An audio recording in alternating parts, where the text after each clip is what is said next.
તો ગીર સોમનાથના ખંડારી ગામે સૌરાષ્ટ્ર સિમેન્ટની પર્યાવરણીય લોક સુનાવણી યોજાઈ હતી। કંપની દ્વારા લાઇમસ્ટોન ઉત્પાદન ક્ષમતા 0.144 મિલિયન ટનથી વધારીને 1.0 મિલિયન ટન કરવાની વિસ્તરણ યોજના અંગે ચર્ચા કરવામાં આવી હતી। ઇન્ચાર્જ અધિક કલેક્ટર યોગેશ જોશીની અધ્યક્ષતા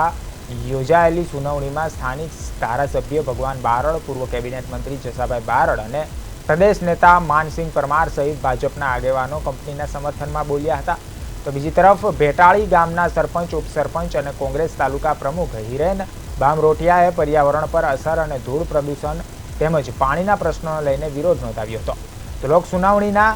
दरमियान समर्थन और विरोध वच्चे माहोल गरमायो हतो और हवे रजूआतोना आधारे तंत्र आगामी निर्णय लेशे।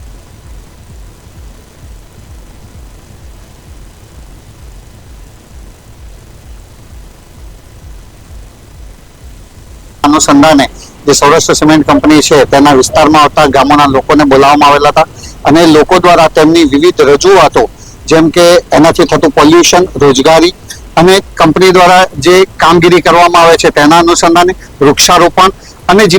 सीपीसीबी द्वारा जे नीति नियमों घडवामां आव्या छे तेनुं पालन करवामां आवे ते माटे प्रश्नो करवामां आव्या हता, जेना जवाब कंपनी द्वारा तेमना द्वारा आपवामां आवेला छे। અને તો પણ જે કોર્ટ મેટર વગેરે છે એ પણ કંપનીને એના ચુકાદાઓ લાગુ પડશે અને ભવિષ્યમાં આશા રાખીએ છીએ કે જો કંપનીને નિયમ અનુસાર આ પરમિશન આપવામાં આવે તો કંપની એ નિયમોનું પાલન કરશે, લોકોને રોજગારી યોગ્ય રીતે તેમની લાયકાતને ધોરણે